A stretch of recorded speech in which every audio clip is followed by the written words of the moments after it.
A continuación, Noticiero Telesucesos. Clasificación A. Apto para todo público. Un noticiero pensado para usted porque se lo merece. Nos acercamos a la realidad desde diferentes perspectivas. Noticiero Telesucesos. Primera parte del Noticiero Telesucesos con las noticias más importantes del día.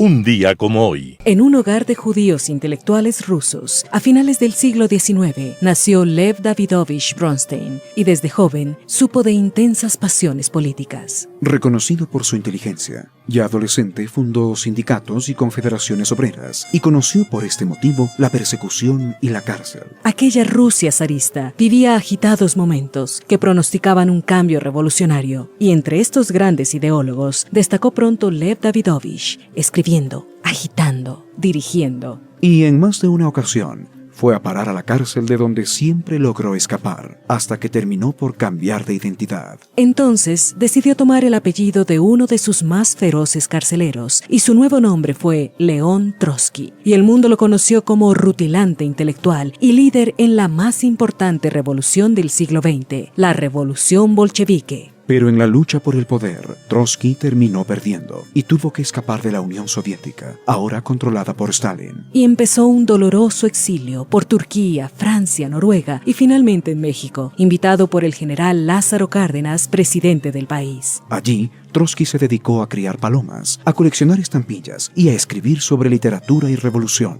Y un día, un hombre que se había ganado su confianza le pidió que le revisara el texto de un artículo. Trotsky se sentó y empezó a leer. Entonces el hombre le atacó con un piolet de montañista y le causó heridas mortales. Aquello sucedió un día como hoy, 20 de agosto de 1940, y entonces el mundo perdió a León Trotsky, el más brillante pensador y líder de la revolución bolchevique. Y Trotsky, desde su visión política, recuerda que la conquista del poder por el proletariado no significa el coronamiento de la revolución, sino simplemente su comienzo. Las principales noticias del día. Titulares. Con la eventual renuncia de Henry Kronfle, el correísmo tomará el control de la Asamblea.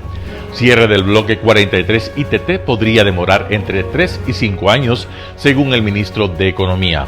El Banco Interamericano de Desarrollo financiará en Ecuador un proyecto para nuevo modelo policial y para evitar el reclutamiento de jóvenes por parte de bandas. En política internacional, un lógico final. Los editoriales serán de Ramiro Ruiz, un acuerdo por la democracia. Santiago Basabe, elecciones 2025. Arranca la disputa por el decisivo tercer lugar. Noticias del día. Con la eventual renuncia de Henry Kronfle, el correísmo tomará el control de la Asamblea. La Asamblea Nacional entró desde hoy, 19 de agosto del 2024, al segundo receso de actividades del actual periodo que inició el 17 de noviembre del 2023. La primera vacancia se dio entre el 26 de marzo y el 9 de abril del 2024. Estos días de asueto dispuestos en el artículo 123 de la Constitución se dan en medio de una alta coyuntura político-electoral por el desarrollo de los comicios generales previstos para febrero del 2025, donde se elegirá un binomio presidencial, 151 legisladores y 5 parlamentarios andinos.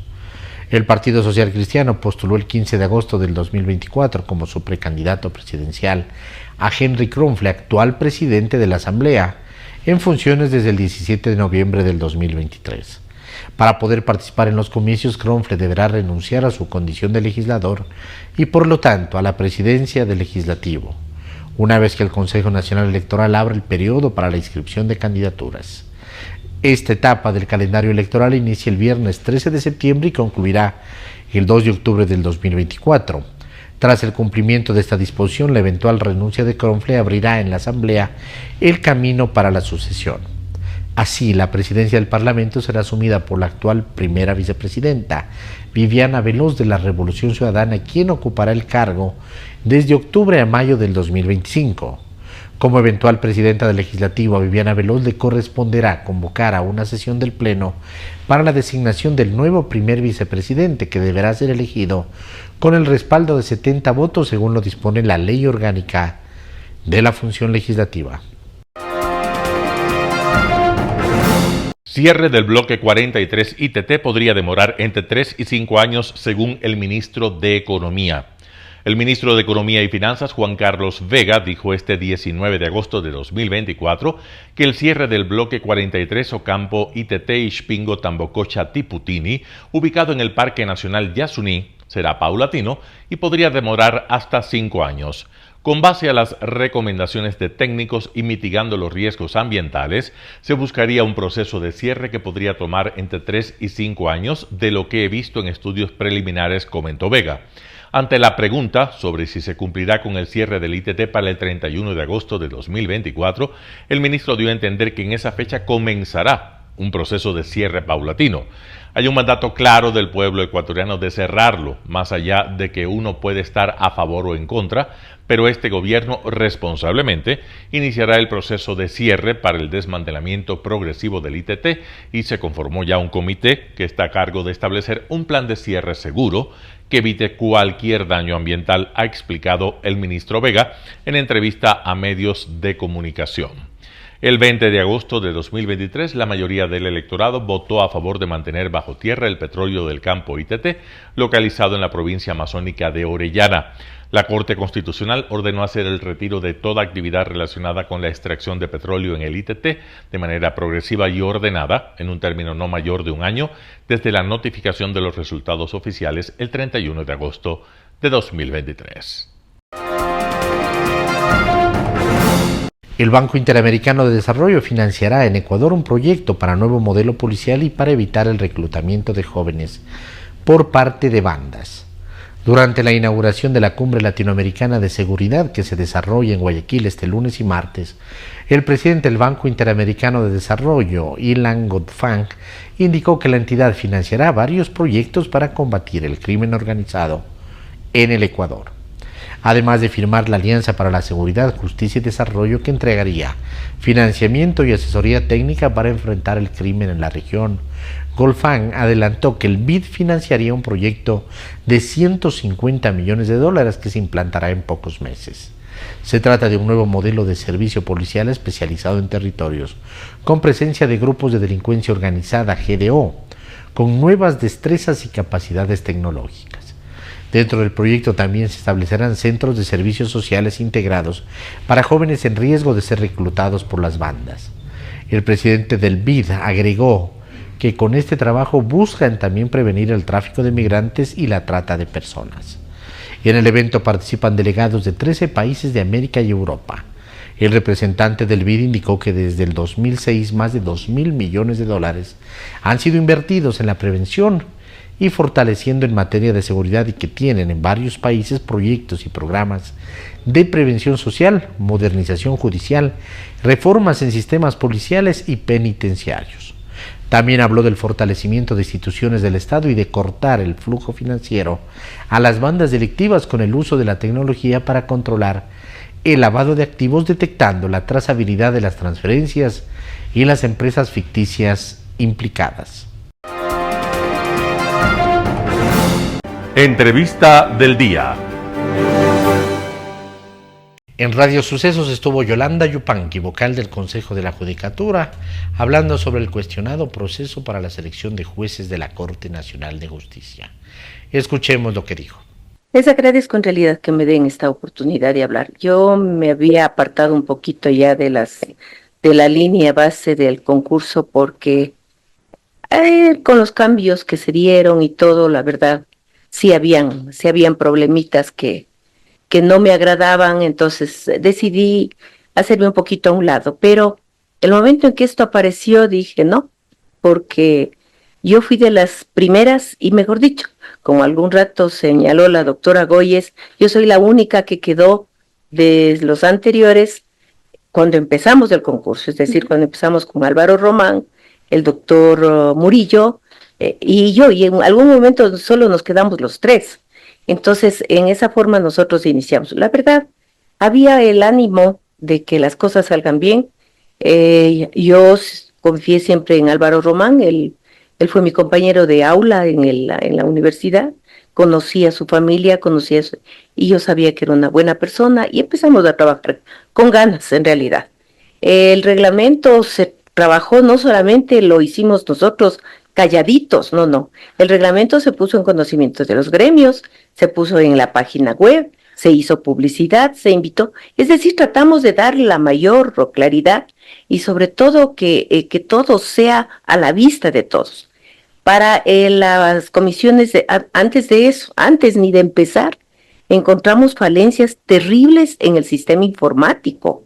Había el técnico que conseguí en algún momento, y qué lástima que no se me quedó, era un técnico egresado de una universidad de Japón y era especialista incluso en en inteligencia artificial, y él dijo: este sistema no le sirve para nada, por favor.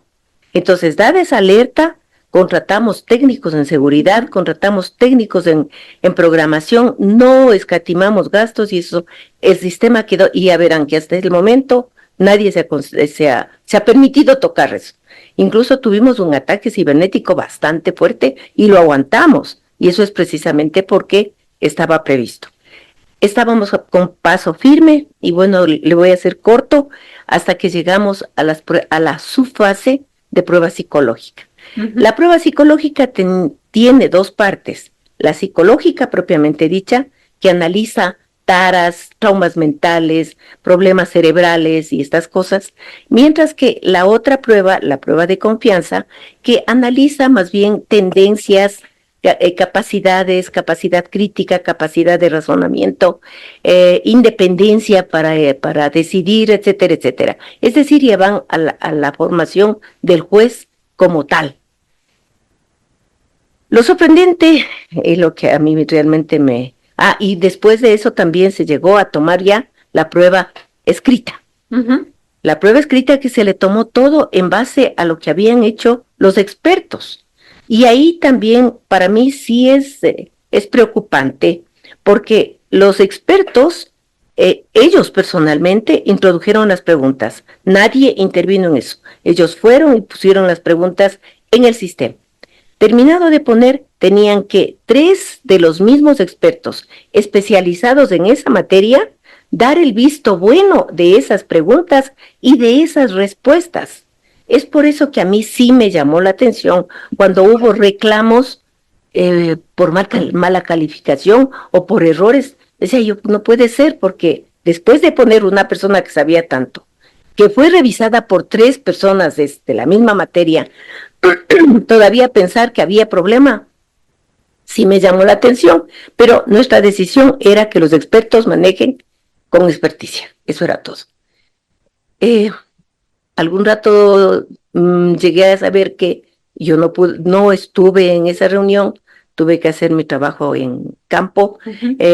Yo soy muy apegada a los problemas indígenas, capaz que me deben conocer, toda la vida he defendido a los indígenas, y ahora no es que les estoy defendiendo, estoy organizando capacitaciones, especialmente en el protocolo de declinación de justicia ordinaria hacia la justicia indígena, que a ellos les interesa tanto. Entonces, ellos suelen invitarme, yo viajé, salí de la ciudad. Entonces, se quedaron ahí los demás vocales. Sé que han ido los propios expertos y que confesaron que se equivocaron, que fue un error de tipeo, sí han pedido que se ponga eso por escrito. Creo que hay algunos memos, alguna cosa de esas, es decir, hay la responsabilidad de ellos, y que ellos mismos se dan cuenta que, no siendo justo, lo menos que pueden hacer es decir: sí, me equivoqué y aquí está mi corrección. Y sobre todo, no he revisado eso, tendría que verlo, que expliquen en dónde estuvo el error, porque sí es necesario saber en qué se equivocaron los compañeros que fueron. Andrés Campaña Remache, concejal del Distrito Metropolitano de Quito, en Radio Sucesos, habló sobre el proyecto de ampliación del Metro de Quito. Vamos con la nota. Soñamos con que el servicio de Metro de Quito pueda extenderse a todo el distrito metropolitano de Quito, beneficiar a más quiteños y modernizar el sistema de transporte. Pero ese sueño tiene que ir acompañado de los elementos financieros y elementos técnicos que nos permita soñar soñar en algo que pueda ser una realidad y no más una promesa o tal vez ya por la temporada una promesa electoral. Yo quiero manifestarles, por ejemplo, que en el ámbito financiero, la extensión del Metro de Quito tendría un costo de más de 500 millones de dólares. Claro. Pero hoy en día, estamos debiendo 923 millones de la primera línea del Metro de Quito. No. Los técnicos recomiendan que sería mucho más económico pensar, por ejemplo, en un tranvía o en un BRT que vaya hasta Calderón y que nos permita brindar un servicio de la misma calidad del Metro de Quito y que nos cuesta la quinta parte de lo que costaría la extensión del metro. Eso hay que analizarlo. La misma consultoría que fue bosquejada para el Metro de Quito por Metro Madrid hace más de una década señalaba que hay que estabilizar primero la operación, y después de 5 años, eso dice la consultoría de Metro Madrid, después de 5 años estudiar cómo ha funcionado, cómo ha evolucionado el Metro de Quito para pensar en ampliaciones. Entonces, son estos elementos que hay que ponerlos sobre la mesa y evidentemente algo que en nuestro caso lo hemos manifestado con muchísima insistencia es, señores, concluyamos de forma satisfactoria la primera línea del Metro de Quito. Hoy en día no tenemos la obra civil, los equipamientos y las instalaciones entregadas a la ciudad. Este es un proceso que se le acaba de dar la 11ª prórroga hasta el 31 de diciembre a Acciona, que antes era la heredera de Odebrecht. ¿Ya? Entonces, este es un primer elemento. Un segundo elemento es, señores, necesitamos los contratos de mantenimiento. Faltan 4 importantes contratos de mantenimiento. Ya se anunció precisamente la semana pasada que se va a iniciar ya el proceso de contratación del mantenimiento preventivo correctivo del sistema de energía por un costo de nada más y nada menos de 27 millones de dólares a través de contratación directa con la empresa Siemens. Se anunció también y estoy por pronunciarme en pocos minutos más en mis redes sociales, que se va a adquirir el contrato de mantenimiento preventivo de la infraestructura, superestructura electromecánica y telecomunicaciones, un contrato de 55 millones de dólares. Y me alegro que se contraten, que se realicen ya por fin estas contrataciones, que es lo que yo he bregado para tener con el mantenimiento, que permita garantizar el cuidado del patrimonio, que permita garantizar seguridad a los usuarios, pero también con mucha claridad. Se abre un proceso para un contrato de 55 millones y se abre un plazo de 15 días término para la entrega de la oferta. Ese concurso, entre comillas, ya tiene un ganador. Y espero que no sea la empresa Acciona, porque Acciona es la empresa que en noviembre del 2015 ofreció la construcción de la obra civil, equipamientos e instalaciones de Metro de Quito en 42 meses y nos encontramos en agosto del 2024 y todavía no está entregado al 100%. Entonces, son estos elementos también parte del debate de pasar a la proyección. Entonces, las medidas, los anuncios no tienen que ser demagógicos, no tienen que ser populistas, no tienen que ser electoreros, sino tienen que pensar en función realmente de los intereses ciudadanos. En Impacto Informativo, Gonzalo Muñoz, experto legal, habla sobre la situación del Tribunal Contencioso Electoral. Escuchemos lo que dice. Estimado, lo que hizo el contencioso electoral, 3 jueces para ser exacto, no es legal. Es un acto arbitrario, absolutamente contrario a la Constitución y la ley. ¿Por qué razón? Mire, el artículo 65 del Código de Democracia establece que el presidente del contencioso electoral o presidenta será elegido para un periodo de 3 años y podrá ser reelecto. La ley no establece ninguna causal de remoción, no está establecido en la ley. Incluso lo que han hecho estos 3 jueces de autoconvocarse sin el quórum requerido, se autoconvoca según el reglamento de sesiones del contencioso electoral con 5 miembros, con 5 jueces. Aquí se autoconvocaron 3, es decir, desde la convocatoria es absolutamente ilegal y ya en el fondo de la decisión utilizan el Código Orgánico Administrativo como norma supletoria. Esta norma no aplica para el funcionamiento de sesiones del contencioso electoral. ¿Por qué no aplica? Porque tiene su propia ley, una ley que regula ya esta materia. Y peor aún siendo un órgano jurisdiccional, Edgar.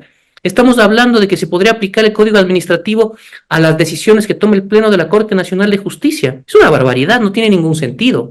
Espero yo, para restablecer el orden constitucional, que esta acción planteada por el juez Fernando Muñoz, con quien por si yo sé de paso no lo conozco, tenga éxito. Veo yo que ha recaído en uno de los tribunales especializados que juzgan delitos contra la corrupción. Y en mi experiencia, esos jueces son de uno de los mejores que tiene el país en esos tribunales. Así que espero yo que estén a la altura y pues restablezcan, como digo, la constitucionalidad lacerada por estos jueces del contencioso electoral. Es decir, y para que quede claro, el presidente del Tribunal Contencioso Electoral sigue siendo Fernando Muñoz. A ver, lamentablemente, el acto de remoción, como todos los actos, en este caso administrativos, que emanan de las administraciones públicas, se presumen legítimos y se presumen legales hasta que un juez no lo diga lo contrario o no sea revocado. Entonces, ahorita la presidenta es la señora Coloma, pero su designación corresponde a un procedimiento absolutamente legal que espero, como le digo, sea declarado así por la justicia constitucional. Es decir, tiene la capacidad de administrar el tribunal la señora Coloma en estos momentos. Así es, estimado Edgar. Y hacer todo tipo de ejecutorias, lo Por que supuesto. incluye todos estos casos de los que hemos estado hablando. A ver, claro, el presidente del contencioso electoral es un juez más también, y para efectos es el representante jurídico, el administrador, llamémoslo así, del contencioso electoral. De ahí, por ejemplo, el juez Fernando Muñoz seguirá conociendo casos. Tengo entendido que incluso la denuncia de la señora Abad recayó en primera instancia en su despacho y el día de hoy la ha mandado a completar, ¿sí? Pero ahorita la presidenta, ilegal e ilegítima, es la señora Ivonne Colom. Un panorama de noticias para su estatura intelectual.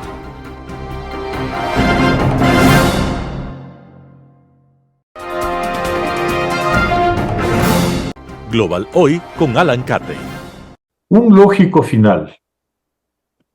A un mes del cambio de titular del gobierno mexicano, ya que por las señales que hasta hoy se perciben, parecería que no habrá un cambio de gobierno, pues la señora Sheinbaum parecería un clon de AMLO, si nos atenemos a las declaraciones que ha hecho hasta hoy. Se produce un digno cierre del periodo de 6 años que concluye este último. Este cierre, leído en la clave narcocriminal de los cárteles delictivos mexicanos, sobre todo el de Sinaloa, con sus sinuosas derivaciones y venganzas internas, y las de sus fundadores y sus hijos, el Chapo y el Mayo a sus hijos, los Chapitos, cada uno con su prontuario ya bien establecido, encerrados 2 de ellos en presidios al otro lado del río Bravo, de los que no resulta tan sencillo escapar como de las cárceles mexicanas, es una condolencia muy sentida de AMLO con los cárteles y una disculpa pública por no cumplirles el acuerdo de protección establecido. Obviamente, solo expresar desconcierto y desconocimiento del operativo que llevó finalmente al Mayo desde Sinaloa a Estados Unidos no alcanzaba para tranquilizar a los delincuentes. El Mayo era la encarnación del mito criminal, el capo que a lo largo de su carrera de más de 50 años en el crimen nunca había sido detenido ni había puesto un pie en una cárcel. Una ofensa tan terrible, inferida a la cultivada imagen de los capos, de superhombres impunes, monarcas en sus dominios, de omnímodos poderes, no se podía lavar con meras disculpas. Así pues, ante lo inevitable, AMLO acaba de decretar que quienes participaron en el operativo para la captura del Mayo y su traslado a territorio norteamericano son traidores a la patria, así como se oye. Capturar en México a uno de los más peligrosos narcotraficantes del país, responsable, además de decenas de miles de muertos allende las fronteras del país, con el tráfico de fentanilo, y de quién sabe cuántos muertos en México por la violencia criminal, pasa a ser considerado por el aún presidente de la República como traición a la patria. La carta enviada desde la cárcel por el Mayo, en la que afirma haber sido engañado por uno de los chapitos, pues lo invita, según dice el Mayo, a mediar en algún problema, óigase bien, entre el gobernador de Sinaloa, miembro de Morena, al que AMLO cariñosamente llama hermano, y un exalcalde, Héctor Cuen, hallado muerto el mismo día de la captura. Las implicaciones no pueden ser más evidentes. Por extraordinaria y hasta surrealista que la decisión pueda parecer, mantiene un estricto hilo de lógica que se puede seguir sin mayor dificultad. Anabel Hernández, periodista que ha investigado en profundidad las relaciones del cártel de Sinaloa con AMLO, ha revelado con documentos públicos y judiciales cuán cercanas han sido estas relaciones desde los inicios de la carrera política de AMLO, donde se demuestra el permanente apoyo que éste ha recibido del cártel en dinero para llevar adelante sus campañas políticas. Este apoyo se define, según Hernández, en la entrega de $500,000 en 2006, en conjunto por los líderes del cártel de Sinaloa, el Chapo Guzmán, el Mayo Zambada y Arturo Beltrán, alias El Grande, quien es el que así informa cuando es capturado. Los aportes económicos y apoyo en las campañas de AMLO se mantuvieron en el tiempo hasta el 2018, cuando finalmente AMLO es electo presidente. Naturalmente, él ha negado enfáticamente las acusaciones, las ha calificado de calumnias, pero resulta difícil desmerecer la copiosa información y la documentación de soporte que Hernández ha recopilado y validado. Más aún, para despejar cualquier duda, tan solo es necesario mirar si se produjo durante el gobierno de AMLO la necesaria contraprestación que los millones aportados exigirían a cambio. La conclusión no puede ser más convincente.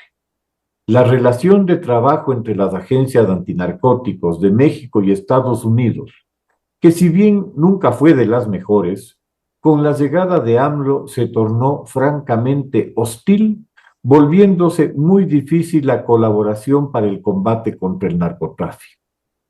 Más aún, la incursión del crimen en el lucrativo negocio de la trata de los millones de migrantes que pasan por México rumbo a Estados Unidos, se convirtió en un terreno más de desencuentros y problemas entre los dos países, al punto que hoy son dos temas de los más controvertidos en la lucha por la presidencia en Estados Unidos, con toda la carga de conflictividad que esto puede generar. La declaratoria prácticamente al inicio de su gobierno que AMLO hace para definir cuál sería su enfoque frente al alarmante proceso de captura del país por los cárteles no dejó lugar a duda. Abrazos, no balazos, sería su postura de cara al drama que vivía y sigue viviendo México como uno de los países más violentos del mundo, que no solo significa la amenaza más grave para el propio país y sus instituciones, sino para varios otros, que ante el creciente poder de los cárteles mexicanos, por el enorme potencial de corrupción que su bonanza económica les confiere, se han visto desbordados sufriendo drásticos cambios en sus realidades. El caso de Ecuador no puede ser más revelador, al haberse convertido por una serie de políticas perversas adoptadas internamente dentro de líneas ideológicas de claro propósito, en la plataforma perfecta para el embarque de la cocaína producida en crecientes volúmenes en Colombia por los herederos de las FARC, devenidos en varias bandas dedicadas al narcotráfico al servicio de los cárteles mexicanos. En una década, el Ecuador pasó de ser uno de los países más tranquilos y seguros de Latinoamérica a una situación de violencia criminal sin ningún antecedente en su historia. En esa medida, es del todo justificada la preocupación del país por el daño que los cárteles mexicanos, que se vuelven las multinacionales del crimen organizado, le han causado. Ciertamente, la misma preocupación es comprensible desde el punto de vista de los Estados Unidos, pues es el fentanilo mexicano el que mata 80,000 personas por año en Estados Unidos. En la Segunda Guerra Mundial, estos sufrieron 400,000 muertos, lo mismo que en 5 años de gobierno de AMLO. Hay voces en Estados Unidos que observan esta situación como una guerra en la que un país fronterizo poco, nada o nada hace para frenar una acción criminal, que proponen otro tipo de soluciones. ¿Qué calidad moral puede tener AMLO para reclamar explicaciones por la captura de un criminal que su gobierno y todos los anteriores fueron incapaces de lograr durante 50 años, nada menos? Que dentro de su política de abrazos con los delincuentes se hayan incluido algunos, y en varias oportunidades, con la mamá del Chapo Guzmán, difícilmente ha contribuido a crear confianza hacia adentro y hacia afuera. Con una administración de, para no ser ofensivos, dudosa confiabilidad, anunciar los planes de captura de semejante pez gordo habría sido de una ingenuidad cercana a la tontería. El que, luego de los acontecimientos, AMLO se haya lanzado semejante declaración, dando el carácter de traidores a la patria a quienes hayan actuado para atrapar al delincuente, lo que ha logrado es ratificar esa desconfianza en su gobierno y en su gestión. Proteger a delincuentes en el país o en embajadas muy poco le ha ayudado a México en su imagen hacia el mundo. La señora Sheinbaum tiene en su mano la oportunidad de rectificar. Veremos si la toma. Muchas gracias. Editorial. Un acuerdo por la democracia. Editorial de Ramiro Ruiz. Los ecuatorianos vivimos en problemas. La gente supone que los dirigentes políticos no solo están al tanto de las contrariedades sociales y políticas, sino que analizan causas, efectos, modelos de cambio para solucionar la falta de empleo, la inseguridad, la violencia y las relaciones con el narcolavado, el narcotráfico y la narcopolítica. Pero solo suponemos. Sin embargo, hay grupos políticos y asambleístas, además de seguidores de movimientos y partidos, que se oponen a la democracia, defienden la corrupción y la impunidad. No es fantasía, se trata de un sector social que pertenece al seductor mundo del absurdo. Nos llega información diaria de la bronca entre quienes defienden la democracia y el gobierno de Maduro, que dedicó 15 años a arruinar por completo a Venezuela. En Ecuador ya se identificó el bloque de la Revolución Ciudadana con Maduro. Sin ninguna vergüenza, celebraron el triunfo electoral de Nicolás.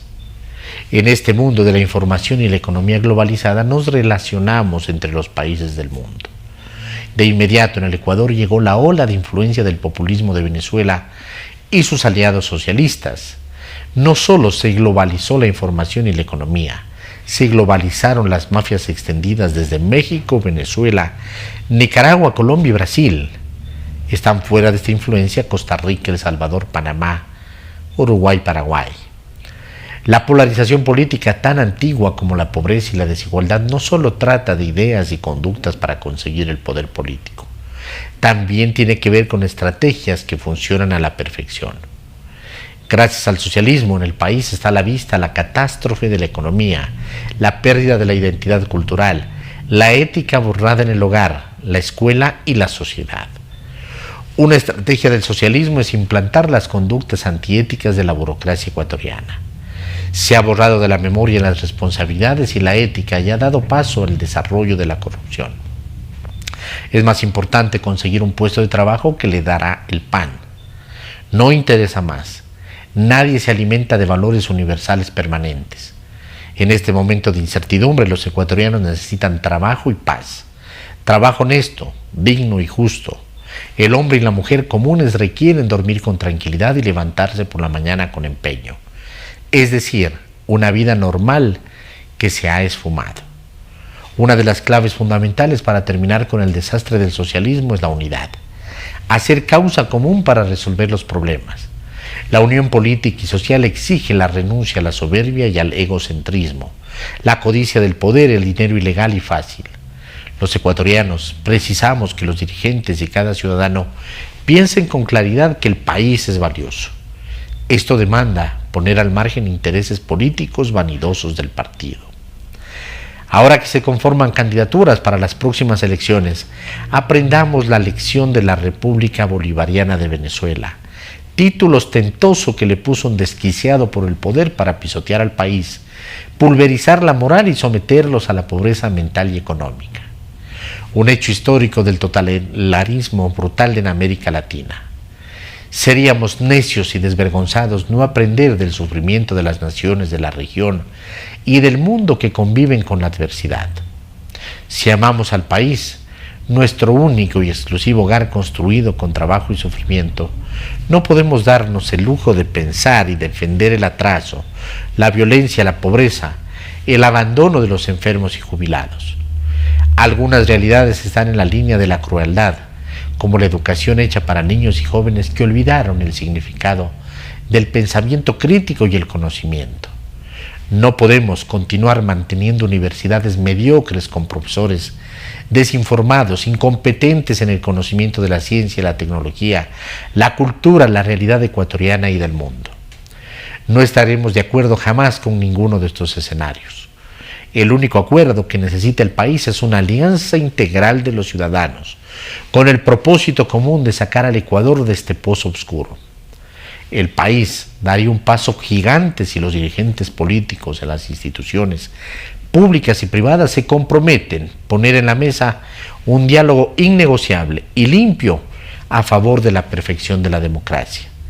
Cualquier desacierto que no apoye la unidad nos llevará a la barbarie del socialismo del siglo XXI y de las casi 2 décadas perdidas. Artículo de Ramiro Ruiz. Elecciones 2025. Arranca la disputa por el decisivo tercer lugar. Santiago Basabe, primicias. Si las elecciones fueran el día de hoy, pocas dudas quedan respecto a quienes estarían en segunda vuelta. Si le prestamos atención a las encuestas de opinión pública, el presidente Noboa tendría un porcentaje de aceptación popular que le bastaría para llegar primero o segundo. Si consideramos los resultados de las últimas elecciones presidenciales, la Revolución Ciudadana tendría la suficiente cantidad de apoyos para colocarse en uno de los 2 primeros lugares. En el caso de Noboa, se parte del supuesto que el respaldo a su gobierno se va a trasladar a las urnas. En cuanto a la Revolución Ciudadana, el supuesto que se tiene en cuenta es que sus lealtades electorales no han variado, al menos desde la elección de 2023. Ambos supuestos resultan creíbles. Aunque el escenario de que Noboa o González puedan ganar en una sola vuelta electoral no se lo puede descartar de un tajo, es poco probable que alguno de los dos llegue al 40% de votos válidos y marque al menos un 10% de diferencia respecto a su contendor. Por tanto, la discusión que ahora toma forma tiene que ver con quién llegará al tercer lugar y cuál será su caudal de votos. Si bien el tercero no recibe medalla de bronce ni diploma, la distribución de sus votos en la segunda vuelta será clave. Aunque esto es una obviedad, lo que marcará la diferencia es que en esta elección, a diferencia del 2021 y 2023, hay varios candidatos que en caso de ocupar el tercer sitial, abiertamente ofrecerían su apoyo a la Revolución Ciudadana en la segunda vuelta. En efecto, salvo Bolívar Armijos y su respetable 0.36% de votos en 2023, en las dos últimas elecciones ningún candidato ha sido explícito en cuanto a sugerir que sus votos sean trasladados en un balotaje, en ese momento a Arauz o luego a González. Ahora esa es otra realidad. Hay pocos argumentos para negar que si Rabascal, Serrano, Granja o Issa llegan al tercer lugar, pedirán a sus votantes que apoyen a González en segunda vuelta. Los dos primeros fueron o son personas muy cercanas al expresidente Correa durante sus 10 años de gobierno y ahora no hay motivo para pensar en un distanciamiento real. Los otros dos, Granja e Issa, podrían tener ciertas distancias con la Revolución Ciudadana, pero en el momento de decidir seguramente no volcarán su apoyo a Noboa. Este argumento es válido, al menos parcialmente, aun cuando está por discutirse si estas candidaturas, en primera vuelta, restarán votos a la propia Revolución Ciudadana o si arrancarán sufragios de otros espacios del espectro electoral. Si Cucalón o Confre son los terceros en la carrera presidencial, el panorama sería distinto. Y aún sin hacer efusivos llamamientos a que sus votantes se inclinen por Noboa en segunda vuelta, es medianamente claro que por allí irían sus preferencias. No es muy probable que Construye apoye a González, al menos a juzgar por lo dicho por sus principales voceros respecto a los años de gobierno de la Revolución Ciudadana. Con el social cristianismo nunca se sabe, dice la gente, pero en un escenario como el descrito, sus mayores cercanías están con Noboa. Independientemente de los candidatos, lo real es que en estas elecciones la mayoría de los posibles terceros están del lado de la Revolución Ciudadana. Desde luego, los votos no se endosan de forma automática, eso es una realidad. Sin embargo, algún nivel de influencia tiene el candidato sobre sus votantes y eso es lo que ahora está en juego. La disputa por el decisivo tercer lugar abre otra incógnita hasta ahora sin respuesta. Una lectura señala que los posibles terceros cercanos a la Revolución Ciudadana tienen acuerdos para cumplir ese rol y permitir el retorno de esa agrupación política al poder. La otra interpretación es que simplemente se trata de reacomodos de los espacios de disputa electoral en los que los actores políticos más orientados a la izquierda buscan sus propias alternativas.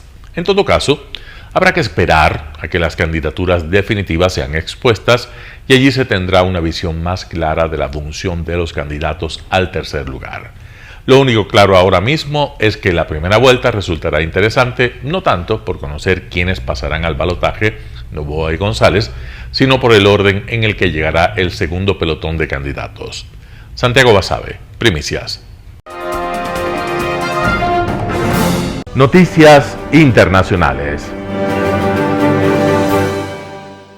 Venezolanos protestan en Caracas en defensa de los resultados de la elección del 28 de julio.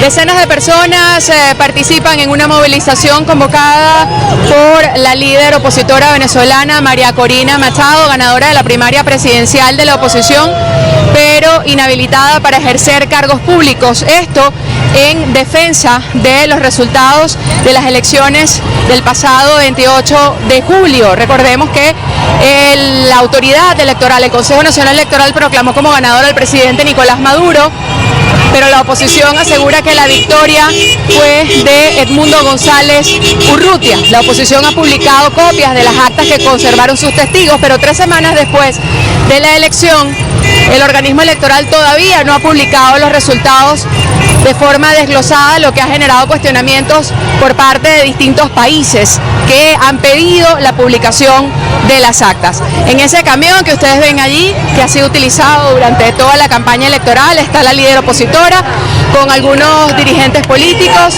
En horas recientes varios de ellos han sido detenidos,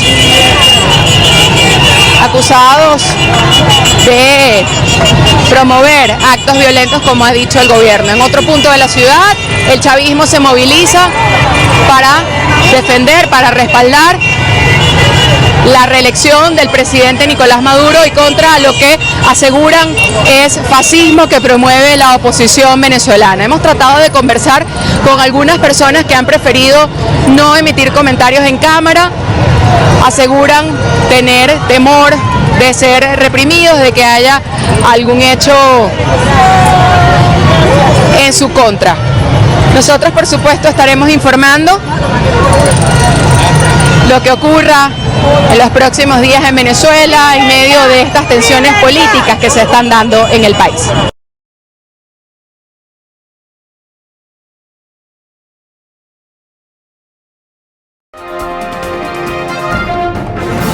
Zelensky afirma que el objetivo de la incursión en Kursk es crear una zona de contención para evitar nuevos ataques rusos.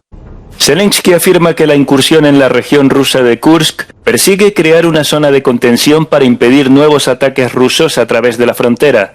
Las declaraciones del presidente ucraniano en su discurso nocturno del domingo supusieron la primera ocasión en que afirmaba claramente el objetivo de la operación militar lanzada el 6 de agosto. Є за сьогодні хороші, потрібні нам результати у знищенні російської техніки під Торецьком.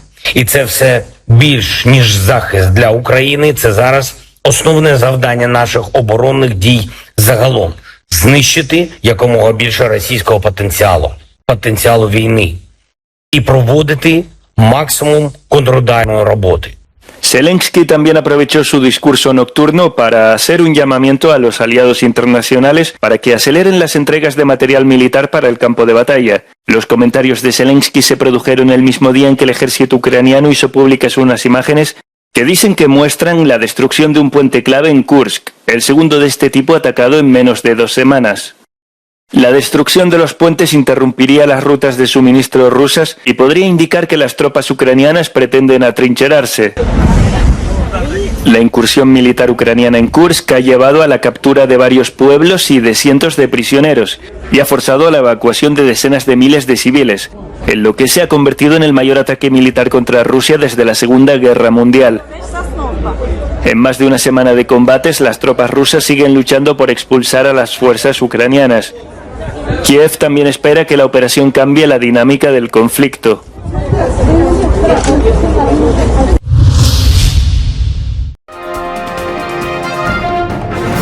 Blinken llega a Israel en un intento de sellar un acuerdo de alto el fuego en Gaza. El secretario de Estado estadounidense Antony Blinken llegó el domingo a Tel Aviv para intentar sellar un acuerdo de alto el fuego entre Israel y Hamás tras más de 10 meses de guerra en Gaza, donde los ataques israelíes han matado a más de 40.000 palestinos. La llegada de Blinken se produce después de que los mediadores internacionales afirmaran que se acercaban a un acuerdo tras 2 días de conversaciones en Doha y después de que funcionarios estadounidenses e israelíes expresaran un cauto optimismo. Pero Hamás no participó directamente en las conversaciones y ha mostrado su resistencia a lo que califica como nuevas exigencias de Israel, mientras que Netanyahu acusa al grupo islamista de sabotear la negociación. אני מבקש שוב להדגיש שהחמאס עד לרגע זה דבק בסרבנותו, הוא אפילו לא שלח נציג לשיחות בדוחה. ולכן את הלחץ צריך להפנות לחמאס ולסינואר ולא לממשלת ישראל.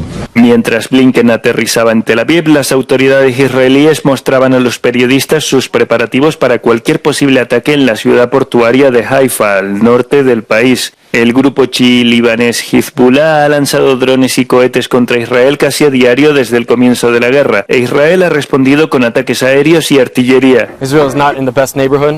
We have been preparing for an attack and we are ready for anything. There are diplomatic attempts to de-escalate the situation, but we are ready for everything and anything on any front. Mientras tanto, al menos una persona murió y otra resultó herida tras la explosión de una bomba en Tel Aviv el domingo por la noche, según la policía israelí. Y desde Gaza, las autoridades sanitarias en la franja informaron el domingo de la muerte de alrededor de una treintena de personas.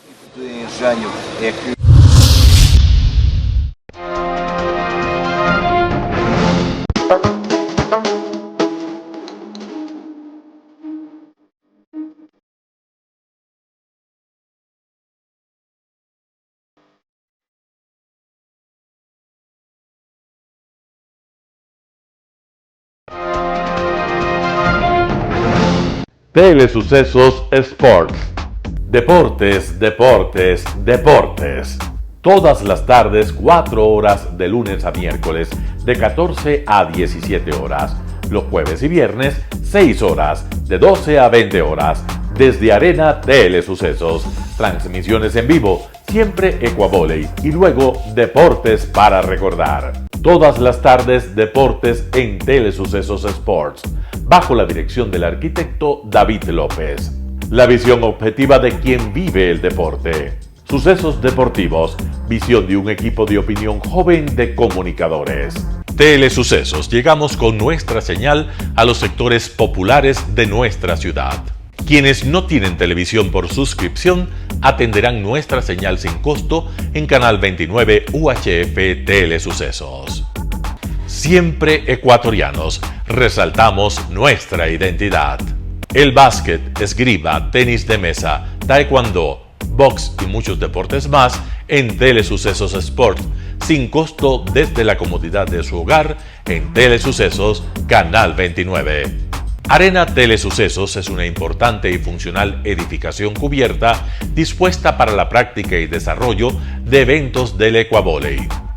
Si deseas asistir a los encuentros en vivo de Ecuavoley, comunícate con nosotros a los números de teléfono 2021-224 o al 0989-973-725. Ven con tu familia y amigos a vivir la emoción del Ecuavoley. Emoción sin límites los días jueves y viernes desde la comodidad de su hogar. Resaltamos nuestra identidad como ecuatorianos iniciando transmisiones en Telesucesos del Ecuavoley, que representa, luego del fútbol, el deporte más popular de nuestro país y el que practican los ecuatorianos residentes en muchos países del mundo. Nuestra señal será transmitida en directo por televisión abierta en la ciudad de Quito y a través de las redes sociales a todo el país, así que llegará a Estados Unidos, España e Italia, creando a través del Ecuavoley un nexo fraterno entre ecuatorianos y entre los inmigrantes de nuestro país. Anuncie en Telesucesos Sport y llegue con nosotros a lo más importante del deporte popular. Telesucesos, con sus transmisiones, jerarquizará esta práctica deportiva, convocando importantes competencias de Ecuavoley dentro y fuera del Ecuador. Llegando con deportes no atendidos por los medios de comunicación que han concentrado su acción en el fútbol. El tenis, box, golf, racquetball llegarán a su pantalla de televisión en tiempo real a través de Canal 29 UHF, competencias que podrán ser atendidas a través de Facebook, YouTube y vivir los encuentros deportivos en directo y en tiempo real. Esté atento a nuestros horarios especiales de transmisión los fines de semana y feriados. Usted y su familia disfrutarán desde la comodidad de su hogar de las emociones del Ecuavoley, deporte tan nuestro. Somos inéditos y para ello disponemos de un escenario cubierto propio, Arena Telesucesos, desde donde transmitimos nuestros encuentros masculinos y femeninos de este deporte. Simple y gratuito. Llama a nuestros números de contacto 2021-224 o al 0989-973-725 y regístrate como invitado especial para nuestros eventos en vivo. Arena Telesucesos, el escenario cubierto para la práctica del deporte 100% ecuatoriano, el Ecuavoley. Telesucesos es un canal de televisión que incorpora a su programación manifestaciones culturales y deportivas que marcan la identidad de nuestro país. Consideramos que el Ecuavoley es una manifestación deportiva con partida de nacimiento popular y nombre propio ecuatoriano. Arena Telesucesos, funcional espacio cubierto para la práctica y desarrollo del deporte. Arena Telesucesos, el escenario para campeones. Arena Telesucesos atiende deportes de su preferencia: básquetbol, tenis de mesa, esgrima, taekwondo, fútbol sala, box, halterofilia. ¿Cómo llegar? Nuestras instalaciones se encuentran en el norte de la ciudad, en un sector de gran crecimiento y desarrollo urbano al que se accede a través de la vía E35, más conocida como la Avenida Panamericana Norte. Desde el centro comercial El Portal, a 2 kilómetros a la derecha, se encuentra la calle García Moreno, antiguo camino a Llano Grande, una arteria en la que se desarrollan dinámicos comercios. Junto al centro comercial Ciudad Alegría, a 100 metros, hemos llegado a nuestras instalaciones, Arena Telesucesos, la cancha del Ecuavóley. Por fin tiene usted un espacio de difusión de su deporte preferido. Telesucesos, el canal de televisión siempre inédito. El noticiero Telesucesos es retransmitido de lunes a viernes a las 7 horas por Radio Planeta Sur 106.1 FM de la ciudad de Loja. Noticiero Telesucesos. Las opiniones vertidas en este espacio por la producción y dirección del programa son de exclusiva responsabilidad de sus autores y de quienes intervienen en ellos.